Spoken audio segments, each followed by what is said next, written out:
The alarms screamed through the space station's corridors, red lights flashing in rhythm with the piercing sound. Zekthor ran through the crowded marketplace, his three-fingered hands clutching a data chip that was worth more than entire planets. Behind him, he could hear the heavy footsteps of station security, and something worse, the professional silence of bounty hunters. His blue-scaled skin glistened with sweat as he pushed through a crowd of traders. The Korvax system was supposed to be neutral territory, a place where anyone could do business without questions. But neutrality meant nothing when you had 50 million credits on your head. Zekthor was a Vrillian, a species known for their skill with information and technology. He was slim and tall, with large eyes that could see in multiple light spectrums. For 15 years, he had worked as an information broker, buying and selling secrets to the highest bidder. It was a dangerous job, but it paid well. At least, it had paid well until 3 days ago. 3 days ago, Zekthor had made the biggest mistake of his life. He had stolen classified military data from the Hegemony Council itself. The Council ruled over 47 star systems and commanded fleets that could burn worlds. They did not forgive theft, especially not theft of their deepest military secrets.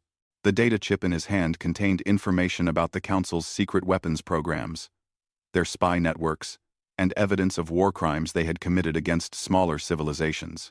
It was worth billions of credits to the right buyer. But first, Zekthor had to survive long enough to sell it. He ducked into a side corridor and pressed himself against the wall, trying to catch his breath. His ship was docked in Bay 17, but that was 3 levels up and half a kilometer away. Between him and safety were dozens of hunters who wanted him dead or alive. The bounty didn't care which. A voice crackled over his personal communicator. Zekthor of Vrillia, this is station security. Surrender now, and you will receive a fair trial. Zekthor almost laughed. A fair trial meant execution. The Hegemony Council had already declared him a traitor. They had released his name, his species, his ship registration, and his last known location to every bounty hunter in the galaxy. They wanted him to suffer before he died. He pulled out a small device from his belt and pressed a button. Somewhere in the station's computer system, a virus he had planted began to work. Security cameras went dark. Door locks malfunctioned.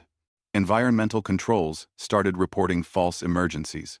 It would only buy him a few minutes, but a few minutes might be enough. Zekthor ran toward the nearest lift tube. As the doors opened, he saw a figure waiting inside a Kresh warrior, over 2 meters tall and covered in chitinous armor. The Kresh's 4 eyes locked onto Zekthor, and its mandibles clicked with pleasure. 50 million credits, the Kresh said, reaching for the plasma rifle on its back. Zekthor threw the scrambler device at the warrior's feet. It exploded in a flash of electromagnetic energy. The Kresh roared as its armor's systems shorted out, and Zekthor ran past, slamming the lift controls to send it down to the lower levels. He took the stairs instead, climbing as fast as his legs could carry him. His species wasn't built for physical combat, but fear gave him strength. Every corner could hide another hunter. Every shadow could mean death. When he reached the docking level, he saw his ship through the transparent aluminum windows. The Wandering Star was a small courier vessel, fast and equipped with a good jump drive. It wasn't armed with heavy weapons, but it didn't need to be. Zekthor had always relied on speed and cleverness to survive. The docking bay was chaos.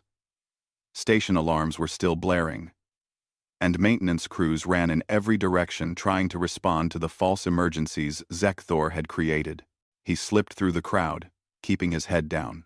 50 meters from his ship, someone stepped into his path.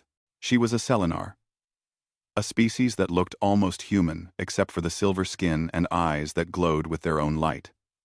She wore armor made from some dark metal and carried 2 energy blades at her sides. Zekthor recognized her from the bounty hunter database's Silvara, one of the most successful hunters in the outer systems. "Going somewhere?" she asked, her voice soft and dangerous. Zekthor's hand moved to the plasma pistol at his side, but Silvara was faster. One of her blades was at his throat before he could draw his weapon.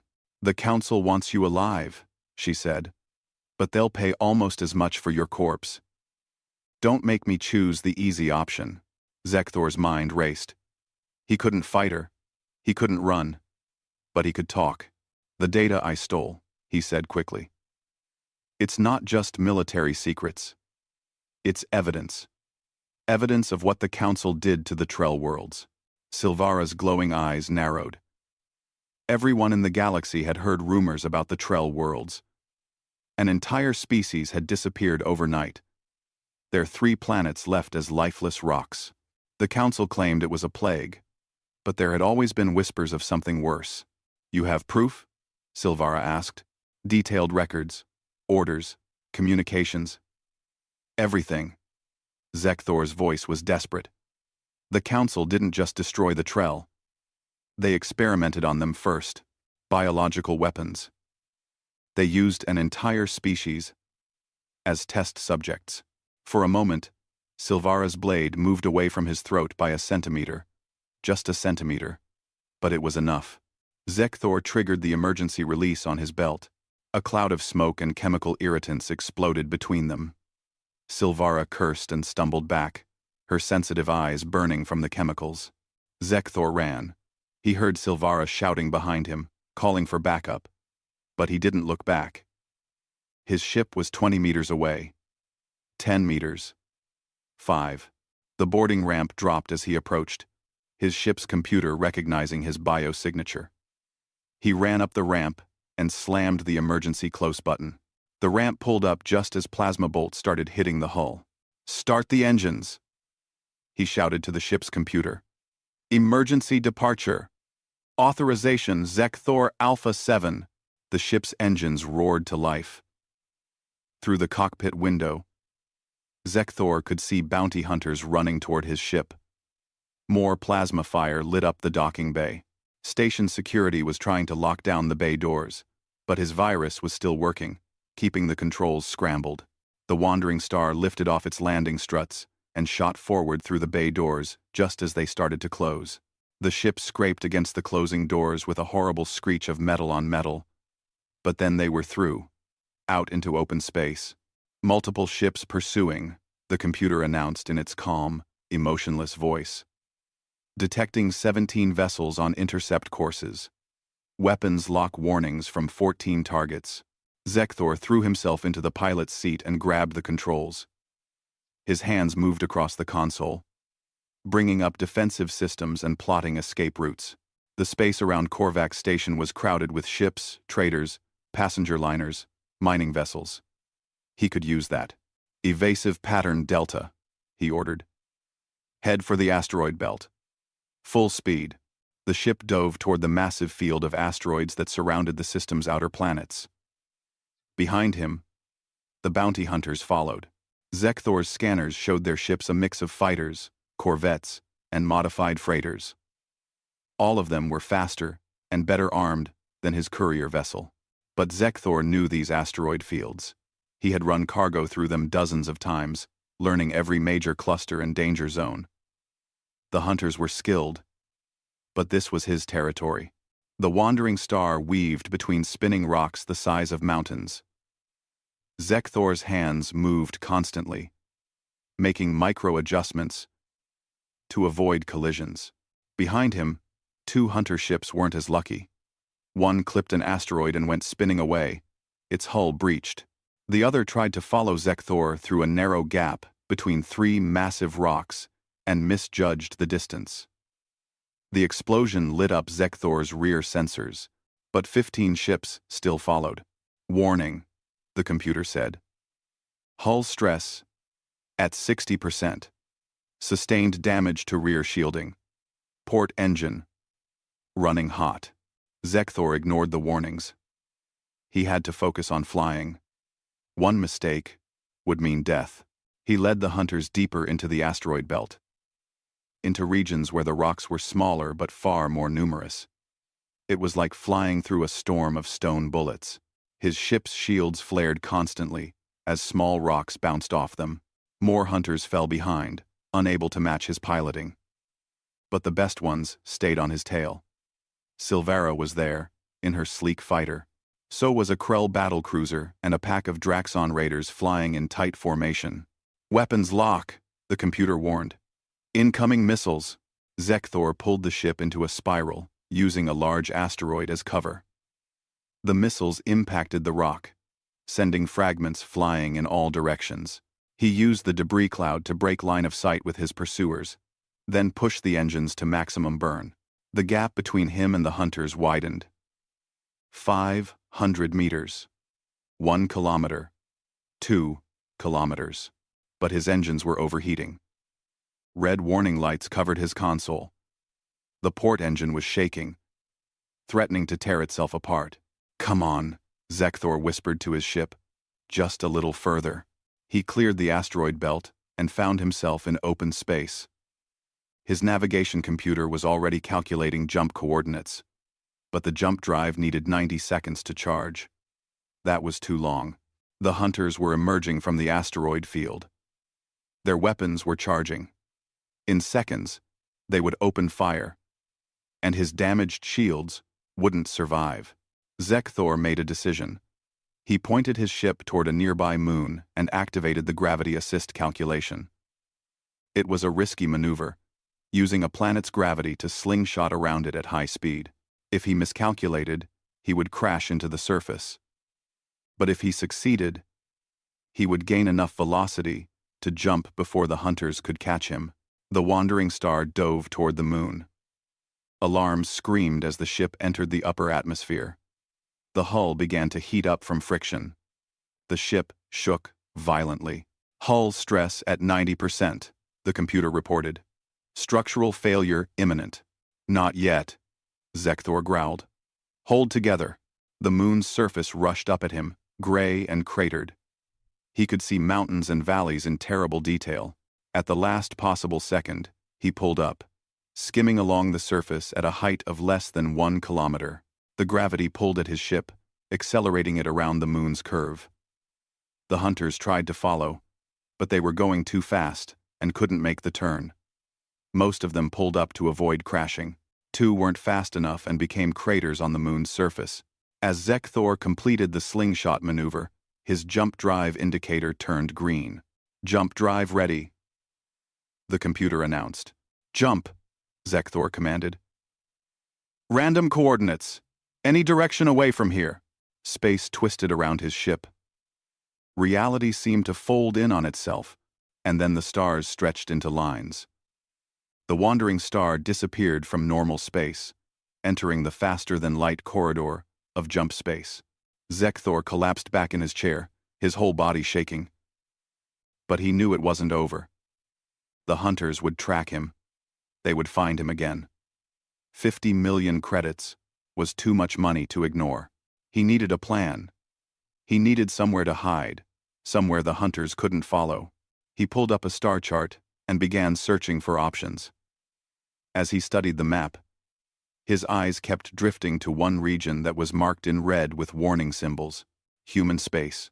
Everyone in the galaxy knew to avoid human space. The humans were a young species, barely 200 years into interstellar travel. But they had earned a reputation that made even the Hegemony Council cautious. Humans didn't play by the normal rules. They didn't negotiate. They didn't compromise. And they protected their territory with absolute ruthlessness. But maybe, Zekthor thought, that was exactly what he needed. A place so dangerous that even bounty hunters wouldn't dare follow. Zekthor spent 3 days running. 3 days of jumping from system to system, never staying in one place for more than a few hours. 3 days of checking scanners constantly, looking for the ships that he knew were hunting him. They found him again in the Skelis system, a mining colony on the edge of civilized space. He had stopped only to refuel and buy supplies. But somehow, they knew. Maybe someone at the station recognized him. Maybe one of the hunters had planted a tracker on his ship during the chase at Korvax. It didn't matter. What mattered was that his scanners were now showing 12 ships on intercept courses. "Destination required," his ship's computer said in its calm voice. Zekthor pulled up the star chart again. His hands shook as he scrolled through the display. Every direction seemed blocked. The hunters were spreading out, cutting off his escape routes. They were being smart this time, coordinating their attack. To his left, 3 ships. To his right, 4 more. Above and below, the rest of the pack. They were forming a sphere around him, closing in from all sides. His fuel was low. His shields were still damaged from the asteroid field chase. His engines were barely holding together. He couldn't outrun them this time. Come on, he muttered, searching the star chart desperately. There has to be somewhere. Then he saw it. A gap in the hunter formation. One direction where no ships were moving to block him. He zoomed in on the chart and felt his blood run cold. That direction led to human space. The hunters weren't covering that direction because they assumed no one would be stupid enough to go there. Zekthor stared at the chart. He had heard stories about humans since he was young. Every species in the galaxy had stories about them. The humans who never forgot an insult. The humans who turned diplomatic incidents into wars. The humans who had once destroyed 4 entire pirate worlds just to make a point. His navigation computer brought up the information file on human space. It was marked with red warning symbols and skulls, the universal sign for extreme danger. Human territory. The file read: Species classification. Sapient bipeds. Technology level. Advanced. Military capability. Extreme. Diplomatic status. Restricted contact. Warning. Human government enforces absolute territorial sovereignty. Unauthorized entry by armed vessels results in immediate military response. Survival rate of unauthorized armed incursions. 0%. Approach only through designated diplomatic channels with prior authorization. 0% survival rate. That was what made Zekthor pause, but then his scanner alert blared. The hunters were less than 10 minutes away now. He could see them on his display, 12 deadly ships closing in like predators surrounding wounded prey. Calculating jump to human border, Zekthor said. Warning, his computer responded. Destination is flagged as restricted territory. Unauthorized entry may result in hostile action. Recommend alternate route. I don't have an alternate route. Calculate the jump. Calculating. Jump solution ready. Warning. This course will take us to the human territorial boundary. Additional warning. Insufficient fuel for a second jump. If this destination proves unsuitable. Zekthor closed his eyes. It was a terrible choice. But it was the only choice. Jump, he said. The stars stretched into lines. Space folded. The wandering star disappeared from the Skelis system just as the first hunter ships arrived at his last position. When Zekthor emerged from jump space, he found himself at the edge of something that made his skin crawl with instinctive fear.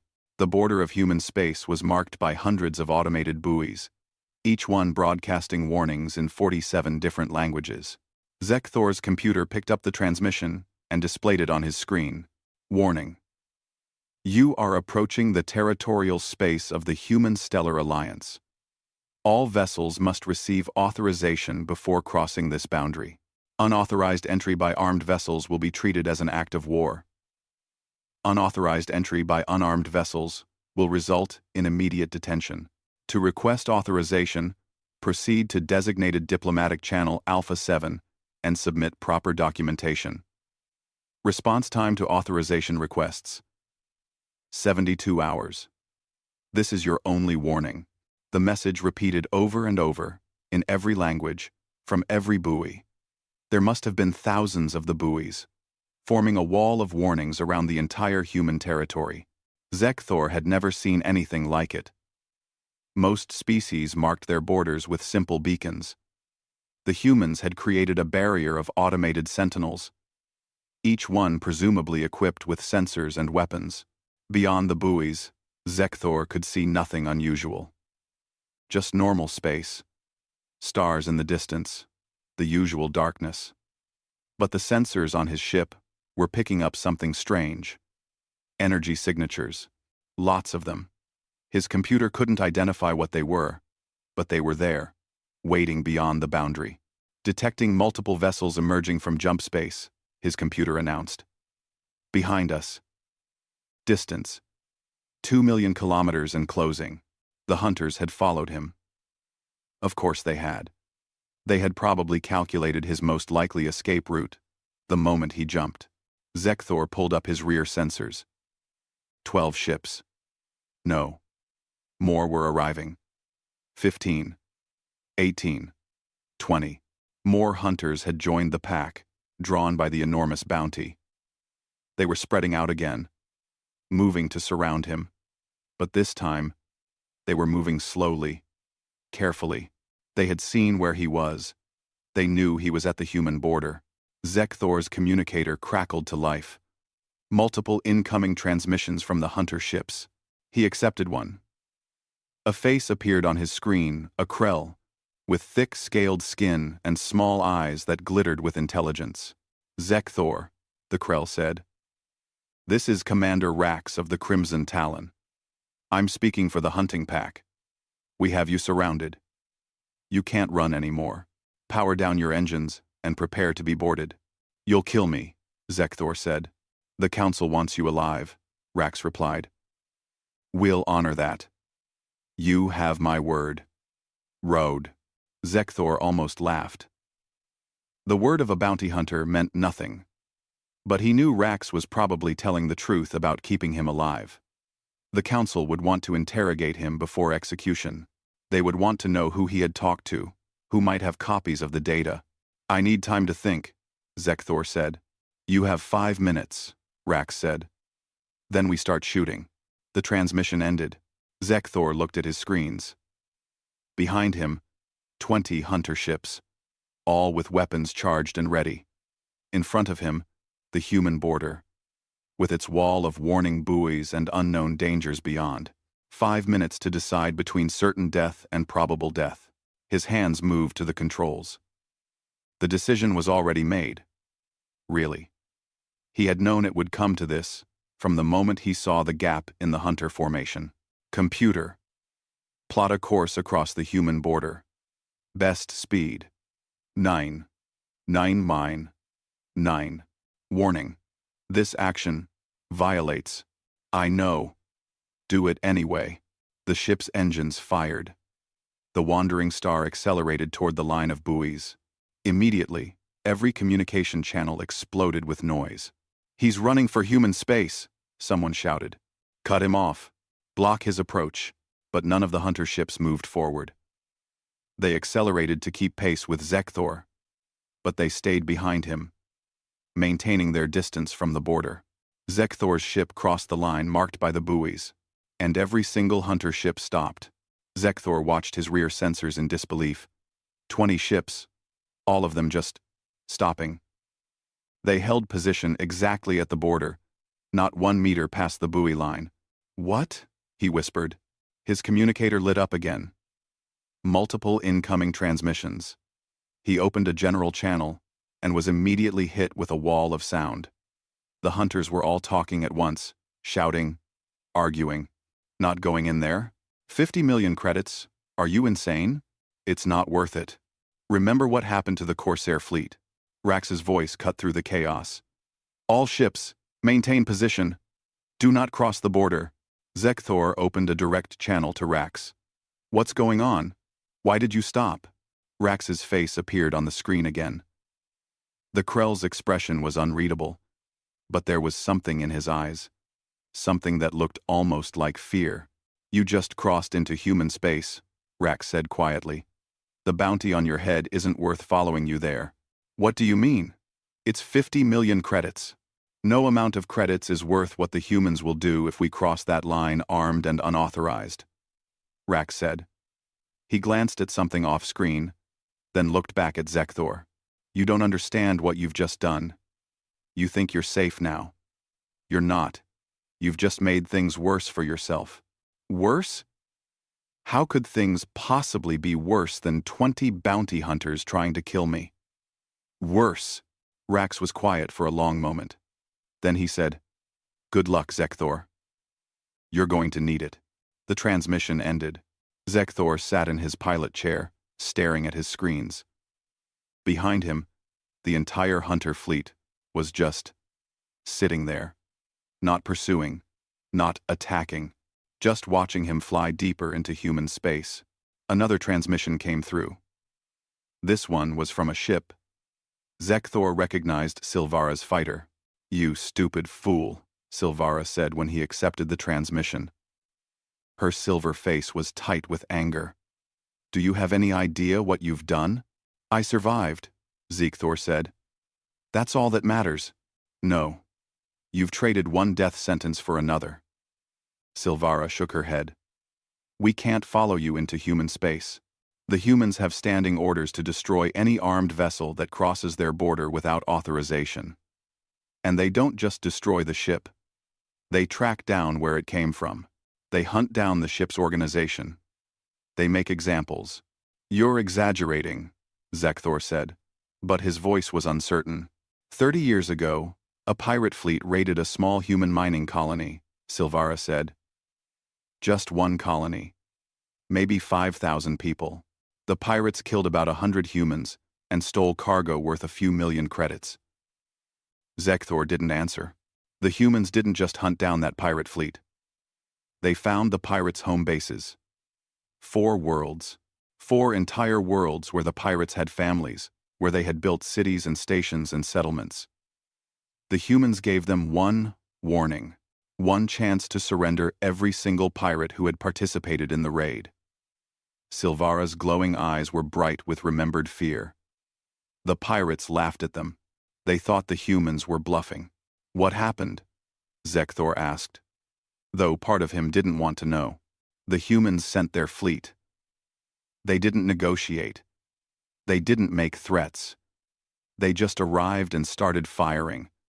When they were done, those 4 worlds were dead rocks.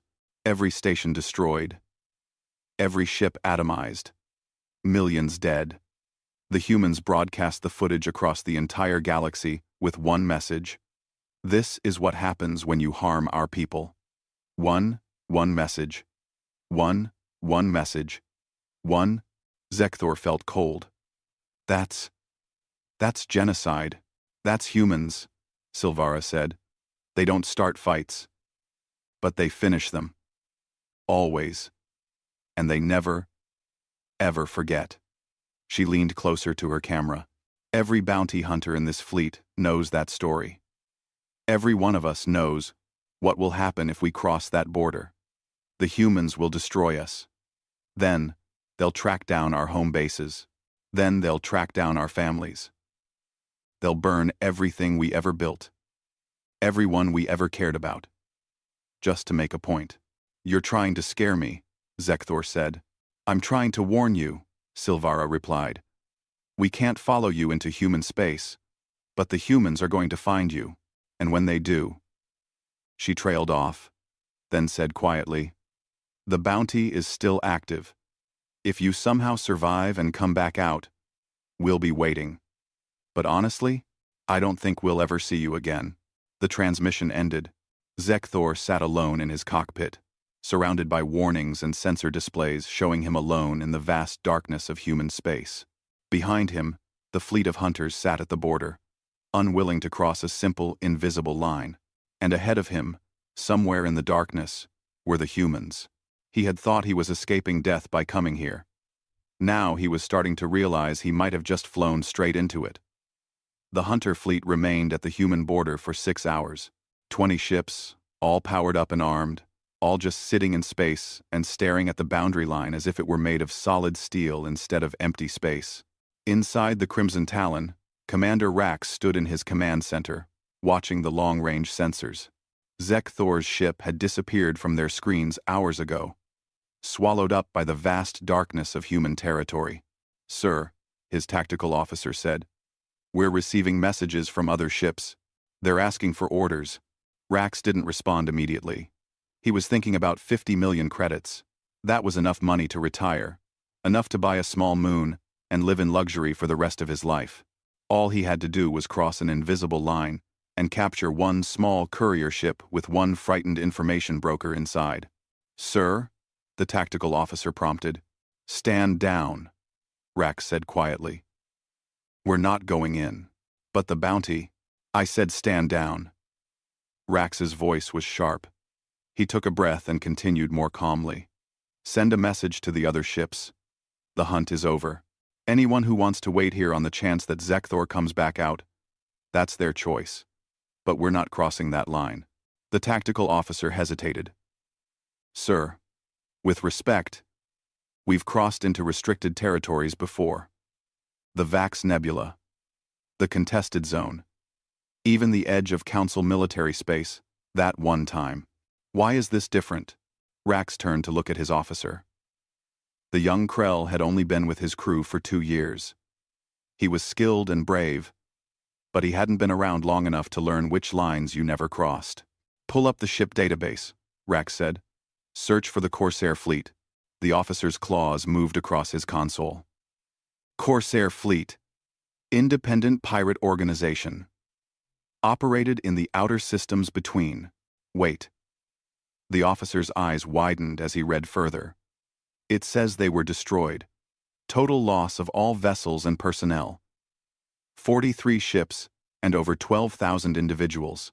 Cause of destruction: military action by Human Stellar Alliance. Date: 18 years ago." The officer looked up. "They lost their entire fleet?" "They lost more than that," Rax said. He pulled up a star chart and marked several systems. The Corsair fleet was based in the Tarsus cluster. 7 stations, 4 mining colonies, and 2 agricultural worlds. About 5 million people total. Most of them families of the fleet members. "Was based?" the officer asked. "The Corsairs made a mistake," Rax said. "They thought human space was easy prey. Young species, small territory, limited defenses. They did what pirates do. They raided a human transport convoy near the border. Killed everyone on board, about 200 humans. Took the cargo, and ran." The officer was listening carefully now. "The humans sent them a message," Rax continued. "Return everything you stole. Surrender everyone who participated in the attack. Face trial for murder." The Corsairs laughed. They'd been raiding for decades. Nobody had ever been able to stop them. What did the humans do? They sent a fleet, not a small patrol, not a diplomatic envoy with threats, an actual war fleet. 20 capital ships, hundreds of support vessels, thousands of fighters. Rax pulled up an image on the main screen. It showed a dark planet with glowing scars across its surface. This was Tarsus Prime, the Corsairs' main base. Population: 2 million. Now, population: 0. The officer stared at the image in horror. The humans didn't negotiate, didn't make threats. They arrived, gave one warning for civilians to evacuate, then waited exactly 1 hour. After that, they opened fire. Rax cycled through more images. Dead stations, burning colonies, debris fields that used to be ships. It took them 1 week to destroy everything the Corsairs had built over a century. Every station, every colony, every ship, everything. But the civilians," the officer stammered. "Did they evacuate?" Some did. Most didn't. They didn't believe the humans would really do it. They thought it was a bluff." Rax closed the images. "The humans broadcast everything. They wanted the galaxy to watch. They wanted everyone to see what happens when you cross their borders and hurt their people. 5 million dead, just to make a point." The command center was silent. "After that," Rax said, "the Galactic Council filed a formal protest. Called it genocide. Called it excessive force. Demanded the humans face consequences." He smiled without humor. "You know what the humans said? They said, 'We warned them. We gave them a chance to surrender. They chose violence. We chose to end the threat permanently.' Then they looked at the council and said, 'Anyone else want to test our borders?' Nobody did, the officer said quietly. Nobody did, Rax agreed. That was 18 years ago. Since then, the humans have made their policy very clear. Their space is their space. Cross it without permission with an armed ship, and you don't get captured. You don't get arrested. You get destroyed. Instantly. No warnings. No second chances. But Zekthor crossed in an unarmed courier ship, the officer pointed out. Which is why he might survive the next few hours, Rax said. The humans have different rules for unarmed vessels. They'll detain him, question him, probably hold him while they figure out what to do. But us? He gestured at the fleet outside. We're armed warships. If we cross that line, we're dead. And it won't just be us. The humans will ask where we came from. They'll track down our bases. They'll find everyone who ever worked with us. And then, not. He didn't need to finish the sentence. Across the fleet, similar conversations were happening. In Silvara's fighter, she was explaining to her crew why they couldn't pursue. I've been a bounty hunter for 23 years, she told them. I've tracked targets across 40 systems. I've faced down pirates, smugglers, military deserters, and war criminals. I've taken risks that would make most people's skin crawl. But I will not cross into human space. Not for 50 million credits. Not for any amount of money. But they're just humans, one of her crew said. They're a young species. Whoa. They're cast inside. We have better technology. Better weapons. Better ships. Silvara pulled up a file on her computer and transmitted it to the crew stations. Read that. The file was a Galactic Council intelligence report on human military capabilities.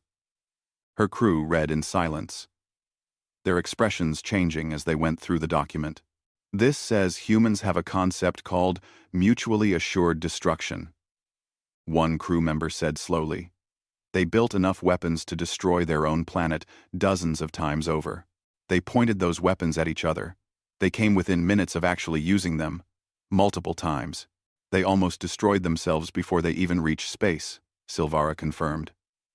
Does that sound like a species that makes rational decisions about proportional response? Another crew member spoke up. This section talks about human military doctrine. It says they have a policy called overwhelming force. If you attack them with one ship, they respond with 10. If you attack one of their colonies, they respond by eliminating your entire organization. They don't believe in measured responses. They believe in total victory. Argown. Now you understand, Silvara said. Humans don't think like we do. We calculate risks and rewards. We weigh proportional responses. We consider diplomatic solutions. Humans, they calculate one thing. How do we make absolutely certain this never happens again? And their answer is always the same. Total destruction of the threat. In another ship, a Draxan pack leader was having a similar discussion with his warriors. The stories about humans aren't exaggerated, he told his pack. If anything, they're understated. I met a human once, in a neutral station. This was years ago, before I knew better. I insulted him. Nothing serious, just the kind of trash talk that happens in bars. His warriors waited. Nothing. At first, he just looked at me and said, I'll remember that. Then he left. The pack leader's expression was grim. 3 years later, I was running a job in the Kellis system. Suddenly, human patrol ships showed up. They knew my ship's signature. They knew my name. They knew everything about me. They arrested me. Said I had outstanding warrants in human space for threatening behavior toward a human citizen. That bar insult. 3 years later, they'd tracked me across the galaxy for an insult. What happened? One warrior asked. I spent 6 months in a human detention facility. They treated me fairly, followed their own laws. But the message was clear. They don't forget. Ever. Insult a human, and they'll remember. Harm a human, and they'll hunt you forever. The pack leader looked at his warriors seriously. That's why we're not crossing that border. Because even if we somehow managed to capture Zekthor and escape, the humans would remember. They'd track us down. Maybe not today. Maybe not next year. But eventually, they'd come. And when they did, we'd all die. Back on the Crimson Talon, Rax was reading through more historical files about humans. His tactical officer was doing the same, his expression growing more disturbed with each page. Sir, this file talks about human history before they reached space. They had hundreds of wars. Some of them killed millions of their own people. They invented weapons specifically designed to kill as many as possible as quickly as possible. They're an aggressive species, Rax said. Everyone knows that. No, sir, you don't understand. The officer pulled up specific sections. They didn't just fight over resources or territory. They fought over ideas, over beliefs, over concepts. And they didn't stop fighting until one side was completely defeated. Total war. Total victory. No compromises. Rax read the sections his officer had highlighted. Wars that lasted years. Decades. Generations. Humans who kept fighting long after any rational species would have surrendered. There's a section here about human psychology, the officer continued. It says humans have unusually strong emotional responses to threats. Something in their evolutionary history made them extremely aggressive when they feel threatened. The report calls it persistence, hunting behavior. They don't give up. They don't stop. They just keep coming until the threat is eliminated. Persistence hunting, Rax asked. Ancient humans hunted prey by chasing it, the officer explained. Not fast chases. Long chases. They would follow prey animals for days, never stopping, never giving up, until the prey literally collapsed from exhaustion. Then, they'd kill it. That behavior is still in their psychology. When they decide something is a threat, they pursue it until it's gone, no matter how long it takes. Rax felt cold. He thought about the Corsair fleet again. The humans had spent an entire week hunting down every single Corsair asset. Not just the military targets. Everything. They'd pursued the threat until it was completely, totally eliminated. A message came through from another ship in the fleet. Commander Rax, this is Captain Vel. We're leaving. The bounty isn't worth it. If Zekthor comes back out, maybe we'll try again. But we're not waiting here. This place feels wrong. Rax understood the feeling. Something about being this close to human space made his scales itch. It was like standing at the edge of a sleeping predator's den. You knew that if you stepped inside, the predator would wake up, and it would be angry. Acknowledged, Captain Vel. Safe travels. One by one, the other ships started leaving. Some would wait at nearby systems, hoping Zekthor might somehow escape human space. Others were abandoning the hunt entirely, deciding that 50 million credits wasn't worth the risk. Within hours, only 3 ships remained at the border. Silvara's fighter, Rax's ship, and a small scout vessel belonging to a hunter who was too stubborn or too greedy to leave. They sat in the darkness, watching the wall of warning buoys, and waited to see if Zekthor would ever come back out. None of them really thought he would. Zekthor flew through human space for 3 hours before anything happened. 3 hours of silence, and darkness, and growing fear. His sensors showed nothing. No ships, no stations. No signs of civilization at all. Just empty space and distant stars. Maybe the humans didn't patrol this region. Maybe he could just fly through their territory and come out the other side. Maybe all the stories were exaggerated. Then his computer spoke. Warning. Detecting multiple targeting locks. Source. Unknown. Distance. Unknown. Nature. Unknown. Zekthor's hands flew across his controls, checking his sensors. Nothing. His screens showed empty space. But his ship's defensive systems were screaming that something had locked weapons onto him. Show me where it's coming from, he shouted at the computer. Unable to determine. Sensors show no vessels in range. However, weapons lock is confirmed. Recommend immediate evasive action. How could something lock weapons on him without his sensors detecting it? Zekthor had expensive, military-grade sensors on his ship. They could detect vessels at extreme ranges, but now they were showing nothing. A new transmission came through, audio only. The voice was flat, emotionless, and human. Unidentified vessel. You have entered restricted space without authorization. Power down all weapons systems immediately. Reduce velocity to station keeping. Prepare to be boarded. You have 60 seconds to comply. Failure to comply will result in destruction of your vessel. This is your only warning. Zekthor's hands were shaking. The voice had said all of that without any emotion. Like reading from a script. Like it didn't matter whether he complied or not. Like destroying his ship would be no different from filing a report. "Wait," he called out. "I'm unarmed. This is a civilian courier vessel." 50 seconds. Zekthor scrambled to power down his systems. His ship didn't have many weapons to begin with. Just a small plasma cannon for defense against asteroids, and a few countermeasure systems. He shut them all down. "Weapons offline. I'm complying. Reduce velocity." Zekthor killed his engines, letting the ship drift. His heart was pounding. He still couldn't see anything on his sensors. Where was the human ship? How were they targeting him? Compliance confirmed. Remain at current position. Do not attempt to restart engines. Do not attempt to charge weapons. Do not attempt to enter jump space. A patrol vessel will arrive to intercept you within approximately 4 hours. Any deviation from these instructions will result in immediate destruction. The transmission ended. 4 hours. Zekthor sat in his cockpit, staring at his blank sensors, knowing that somewhere out there, weapons were pointed at him. Weapons from ships he couldn't even see. He tried to keep calm. The humans had said he would be boarded, not destroyed. That was good.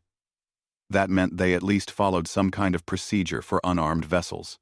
But 4 hours was a long time to sit and wait and think about all the stories he'd heard. Stories about the Corsair fleet. Stories about human ruthlessness. Stories about species who crossed into human space and were never seen again. He pulled up his ship's information database and searched for everything he could find about humans. The file was marked with warnings and cautions. Much of the information was, old humans didn't share much data with other species. They kept to themselves, trading only at designated border stations, maintaining diplomatic relations but never getting too close to other civilizations. Zekthor read about human history. Wars that had killed millions. Weapons that could burn entire cities in seconds. A species that had nearly destroyed itself multiple times before finally reaching some kind of peace. But the peace hadn't made them soft. If anything, it had made them more dangerous. United humanity had turned outward, spreading to the stars. And they'd brought their weapons with them. The file included reports from various species that had encountered human vessels. The reports were consistent. Humans were professional, efficient, and absolutely uncompromising about their territory. They followed their own rules strictly, but those rules were harsh. One report caught Zekthor's attention. It was from a Draxan trader who had accidentally drifted into human space due to a navigation error. They intercepted us within minutes.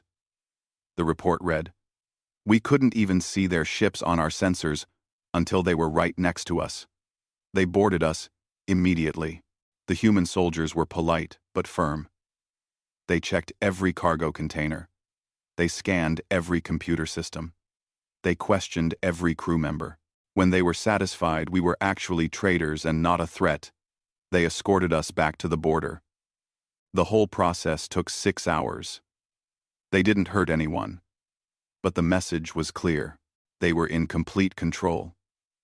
We were in their space, and we existed there only because they allowed it.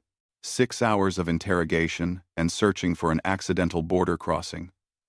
What would they do to someone who crossed intentionally while being chased by bounty hunters? Zekthor waited. The hours crawled by. After 3 hours and 47 minutes, his sensors finally detected something.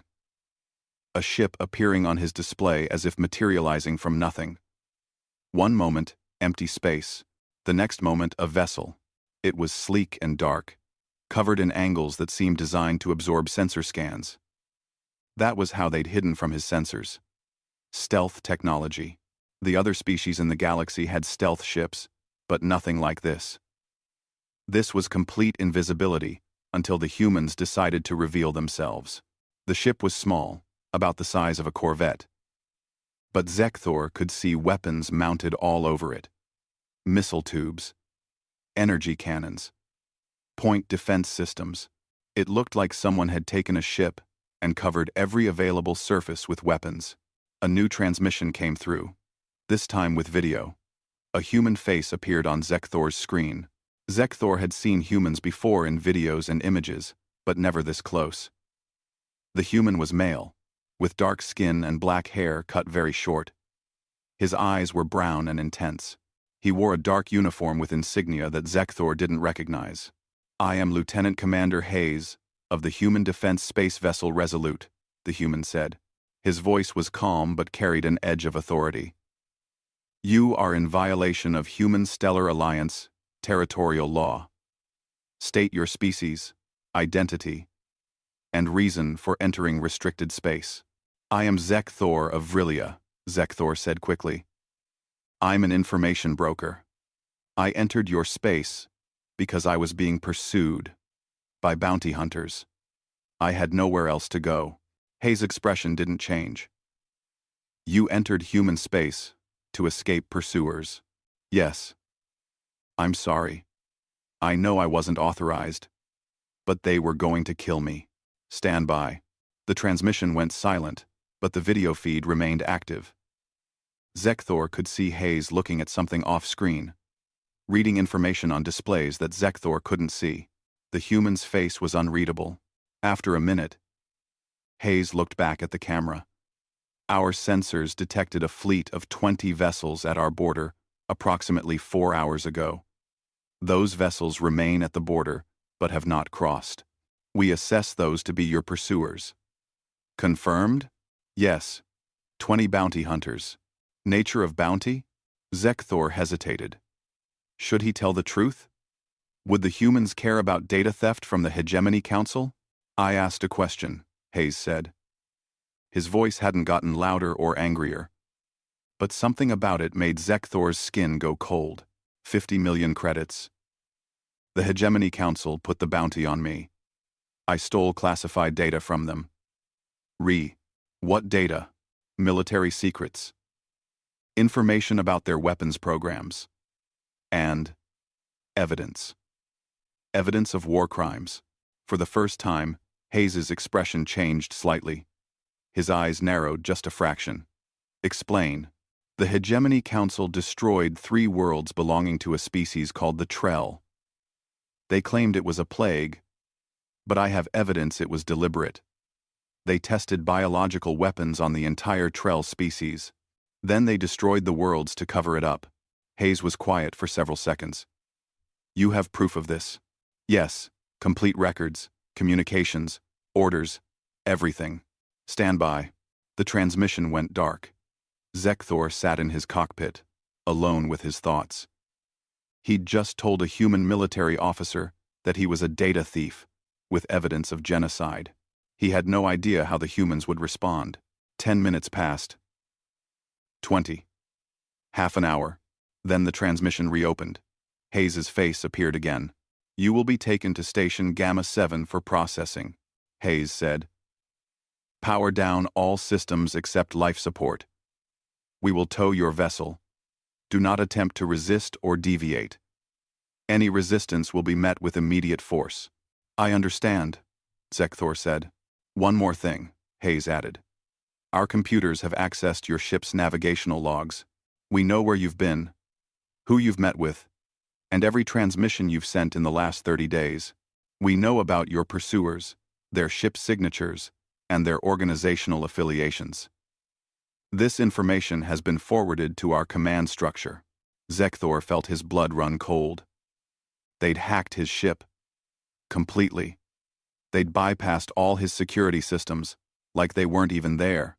How did you? You're in human space now, Hayes said. Nothing here is private, unless we allow it to be. Remember that. The transmission ended. A mechanical arm extended from the Resolute and clamped onto Zekthor's ship. The courier vessel was pulled through space like a toy. Zekthor watched through his cockpit window as they traveled. More human ships appeared on his sensors. Not by arriving, but by simply revealing themselves. They'd been there all along, invisible on his screens. Destroyers. Cruisers. What looked like a carrier with dozens of small fighters docked to it. Every ship was heavily armed. Every ship looked ready for war. They reached a station after 2 hours of travel. It was huge, larger than anything Zekthor had seen outside of major trading hubs. But this wasn't a trading hub. This was a military installation. Weapons platforms surrounded it. Shield generators powerful enough to protect entire fleets. Sensor arrays that probably could detect a ship entering jump space halfway across the galaxy. The humans had built a fortress in space. Zekthor's ship was pulled into a docking bay. The bay doors closed behind him, and he heard the atmosphere being pumped back in. Gravity systems activated. Armed soldiers were waiting when his boarding ramp opened. Humans in full combat armor, carrying weapons that looked far too large and powerful for station security. "Exit your vessel," one soldier commanded. "Hands visible. Move slowly." Zekthor obeyed. He walked down the ramp on shaking legs. The soldiers surrounded him immediately. One of them produced a scanning device and waved it over Zekthor's body. Clean. No weapons. No explosives. No biological agents. "This way," another soldier said, gesturing with his weapon. They led Zekthor through the station corridors. Everything was clean, efficient, organized. Humans moved through the corridors with purpose. All of them in uniform. All of them looking disciplined and professional. They brought him to a room. It was small, with white walls and a single table with 2 chairs. It looked like an interrogation room. "Sit," the soldier ordered. "Someone will be with you shortly." The soldiers left, and Zekthor heard a door lock behind them. He sat at the table and waited. He'd escaped the bounty hunters. But now he was in the hands of the humans. And from everything he'd seen so far, he wasn't sure which was worse. The stories about humans hadn't been exaggerated. If anything, they'd been understated. The humans were efficient, organized, technologically advanced, and absolutely in control of their space. And Zekthor was completely at their mercy. The door opened. A woman entered. Human, wearing a different uniform from the soldiers. She carried a datapad and sat down across from Zekthor. "Hello, Zekthor," she said. Her voice was neither friendly nor hostile, just neutral. "My name is Commander Chen. We're going to have a conversation about why you're here, what you stole, and what happens next. I suggest you answer all my questions completely and honestly." "What if I don't?" Zekthor asked, before he could stop himself. Chen looked at him with eyes that seemed to see right through him. "Then you'll spend a very long time in a very small cell while we verify everything ourselves. We have your ship. We have your computer systems. We have your data. We don't need your cooperation. But things will go faster and easier for you, if we have it." She opened her datapad. "Now," she said, "let's start from the beginning." Commander Chen asked questions for 6 hours. She was thorough, patient, and relentless. Every time Zekthor answered something, she asked 3 more questions to verify it.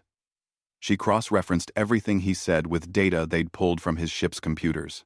She asked about the Hegemony Council data theft, about the evidence of the Trell genocide, about his contacts, his clients, his entire information network, about the bounty hunters pursuing him. Zekthor answered everything honestly. He was too exhausted to lie, and besides, Chen had made it clear They already knew most of it anyway. They'd hacked his computers so completely that they probably knew things about his business that he'd forgotten. When Chen finally closed her datapad, Zekthor was slumped in his chair, physically and mentally drained. "Thank you for your cooperation," Chen said. She stood and walked to the door, then paused. "You'll remain in detention while we review your case. It could take several days. Food will be provided. You'll have access to basic amenities. Don't try to escape. You're in the middle of a military station in the heart of human space. There's nowhere to go." "What's going to happen to me?" Zekthor asked. Chen looked at him thoughtfully. "That depends on what we find when we verify your information. If everything you've told us is true, you have some value. If you've lied, or if the data about the Trell genocide is false, you'll be turned over to the Hegemony Council, as per our extradition treaty." "You have an extradition treaty with them?" "We have treaties with most major powers," Chen said. "We don't involve ourselves in galactic politics, but we maintain diplomatic relationships. That includes honoring extradition requests for criminals who flee into our space." She tilted her head. "Of course, we only extradite people after they've been processed through our legal system first. And if we find evidence that the requesting party intends to harm the individual for political reasons rather than legitimate crimes, we reassess." She left, and guards escorted Zekthor to a cell. It was small but clean, with a bed, a bathroom, and a small desk. The walls were solid metal. There were no windows. The door locked with a heavy sound that made Zekthor's heart sink. He lay on the bed and stared at the ceiling, wondering what would happen next. 3 days passed. Zekthor saw no one except the guards who brought his meals. The food was bland, but nutritious. Human food, designed for human biology, but with enough nutrients that it wouldn't harm him. He spent the time thinking about his situation. He'd escaped the bounty hunters, but he'd trapped himself in human space. The humans would review his case, verify his data, and then decide his fate. If they believed him, maybe they'd let him go. If they didn't believe him, or if they decided he was more trouble than he was worth, they'd hand him over to the Hegemony Council. Either way, his freedom was in their hands. On the 4th day, the door opened, and Commander Chen returned with 2 guards. "Come with us," she said. They led him through the station to a different section. This area looked more administrative than military. They entered a large office, where a man sat behind a desk, reviewing holographic displays. The man was older than Chen, with gray in his hair and lines on his face that spoke of years of responsibility. His uniform had more insignia, suggesting high rank. "Sit," the man said, gesturing to a chair in front of his desk. Zekthor sat. Chen stood beside him. The guards remained by the door. "Thor. Zek, I am Admiral Marcus Webb," the man said, "commander of this sector. I've reviewed your case personally, including the data you stole from the Hegemony Council." Zekthor waited, his hearts beating rapidly. "The evidence you possess regarding the Trell genocide is authentic," Webb said. "Our analysts have verified it. The Hegemony Council did indeed test biological weapons on the Trell species, then destroyed their worlds to eliminate witnesses and test subjects. The genocide killed approximately 4 billion individuals." Zekthor felt sick. He'd known the data was real, but hearing it confirmed was different. "This presents us with a complicated situation," Webb continued. "The Hegemony Council has filed an official extradition request. They want you returned to face trial for data theft and treason. Under normal circumstances, we would honor that request. We have a treaty." "But," Zekthor asked. "But the evidence you possess changes things," Webb said. "Genocide is considered a crime against sapient species under Galactic Council law. The Hegemony Council is in violation. They committed this crime, then lied about it to the entire galaxy for 30 years. So you won't extradite me?" "I didn't say that." Webb leaned back in his chair. "Understand something, Zekthor. We don't involve ourselves in galactic politics. We don't take sides in disputes between other powers. We maintain our neutrality very carefully. But we also don't tolerate genocide. It's one of the few things we consider an absolute moral line. ESA. Webb pulled up a new holographic display. The data you stole would be valuable to the Galactic Council. It could force the hegemony to answer for their crimes. But you stole it for profit. Not justice. You were planning to sell it to the highest bidder. Zekthor couldn't deny it. However, Webb continued, your motivations are less important than the information itself. We've made a decision. We're going to offer you a choice. What kind of choice? Option 1.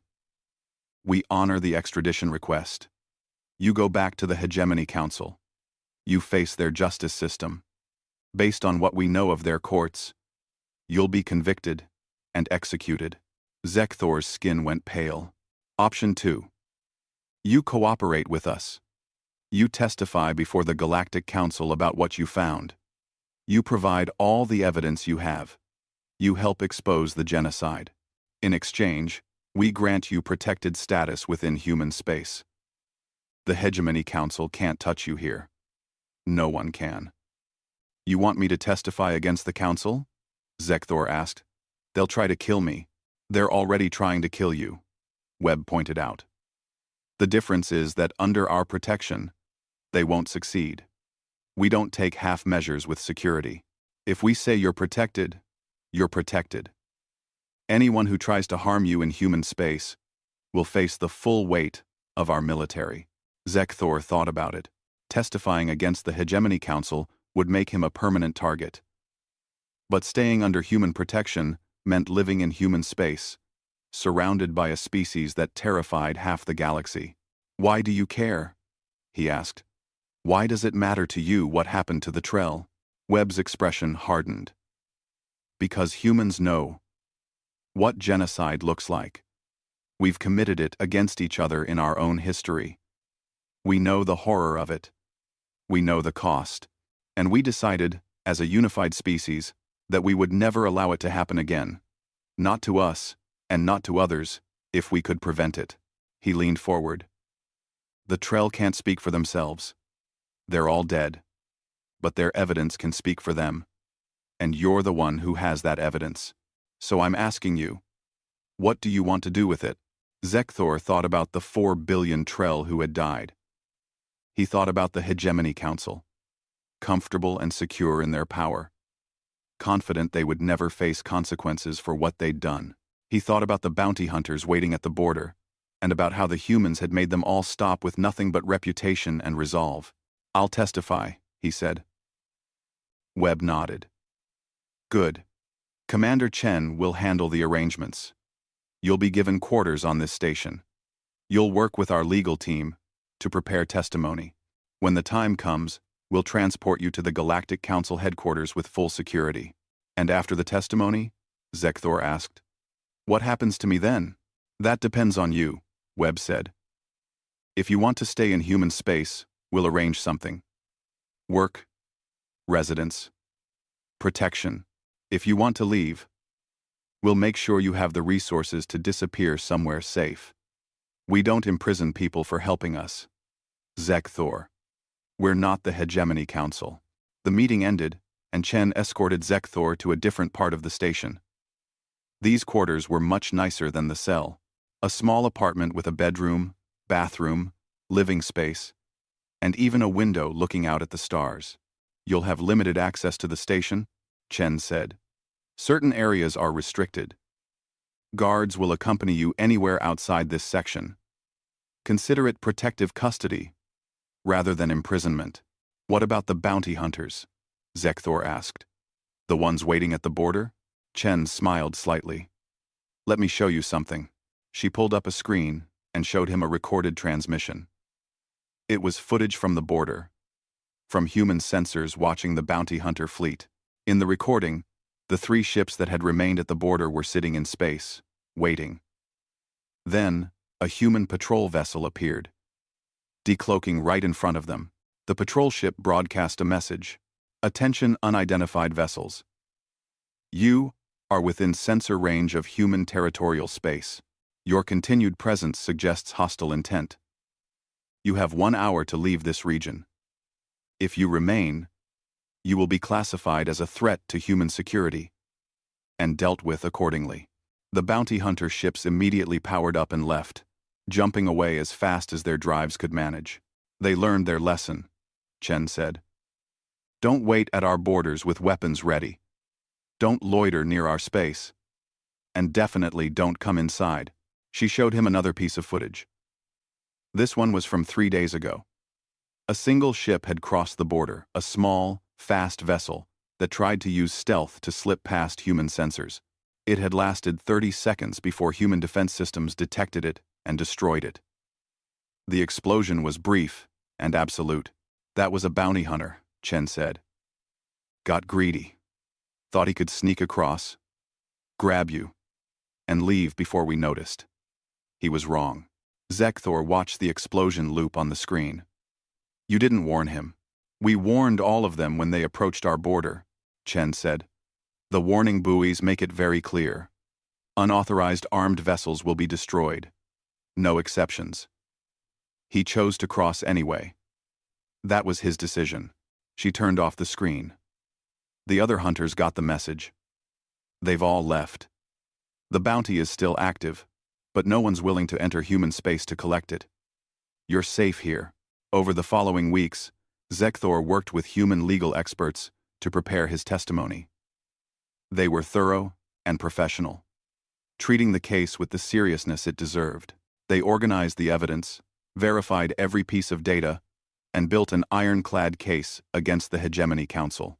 Zekthor learned more about humans during this time. They were intense and focused, but not cruel. They followed rules strictly, but the rules were generally fair.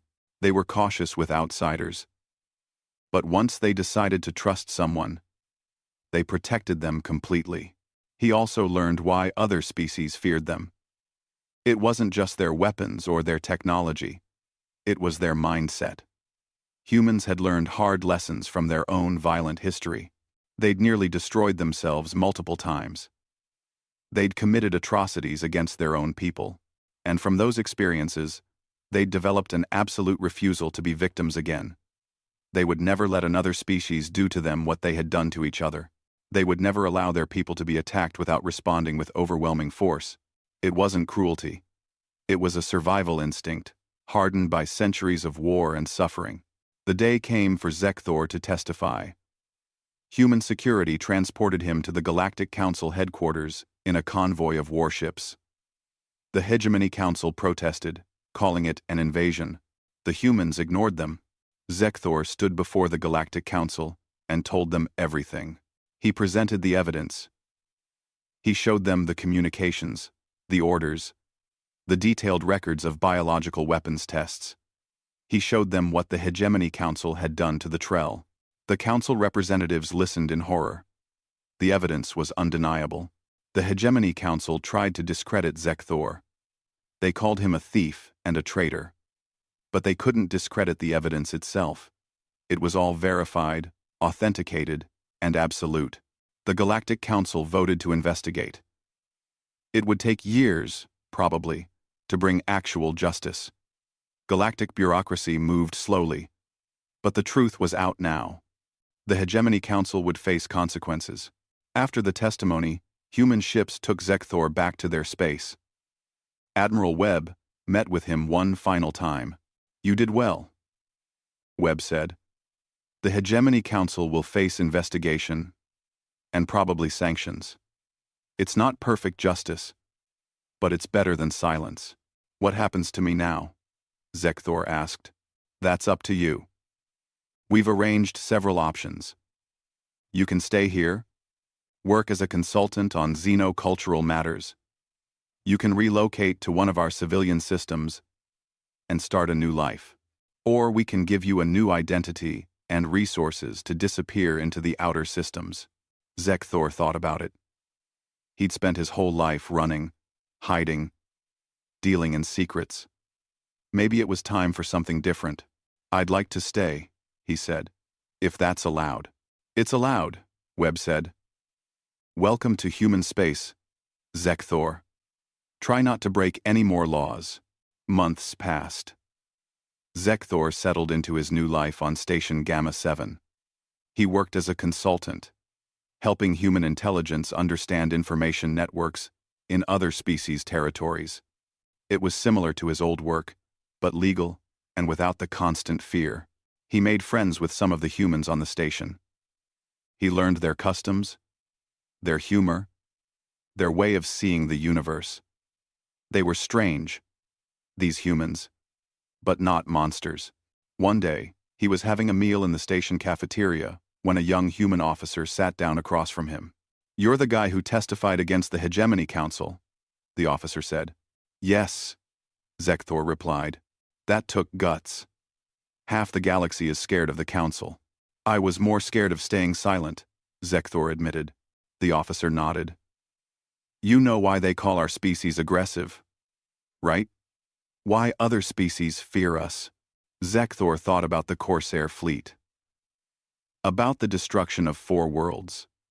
About the hunter who crossed the border and died 30 seconds later. "I think so," he said. "It's because we learned our lessons the hard way," the officer said. "We nearly destroyed ourselves. We committed terrible crimes against each other. Genocide, nuclear war, biological weapons. All of it." The officer looked out the cafeteria window at the stars. "So we made a choice. Never again. Never let it happen to us. Never let it happen to others if we can stop it. We don't start fights, but we finish them. Permanently." "The other species call you aggressive," Zekthor said. The officer smiled slightly. "We call it learning from history. Better to be feared and alive than peaceful and dead." Zekthor nodded slowly. He understood now. The humans weren't cruel. They were careful. They'd seen what happened when you let threats grow unchallenged. They'd learned that sometimes the only way to prevent atrocities was to respond to them with absolute force. It wasn't pretty. It wasn't gentle. But it worked. "I'm glad I came here," Zekthor said. "Even though it was terrifying. Most good decisions are," the officer replied. "Welcome to human space, Zekthor. You're safe here. As long as you need to be." Zekthor looked around the cafeteria at the humans going about their business, eating, talking, laughing. They seemed so normal, so ordinary. But he'd seen what they could do when threatened. He'd seen their weapons, their technology, their absolute unwillingness to compromise on security. The galaxy feared them. And now Zekthor understood why. But he also understood that fear was the point. The humans wanted other species to be afraid. They wanted everyone to know that crossing into human space meant consequences. Because as long as everyone was too afraid to attack them, the humans could live in peace. It was a strange kind of peace, built on reputation and threat. But it was peace, nonetheless. And for Zekthor, who had spent his life running from danger, peace was enough.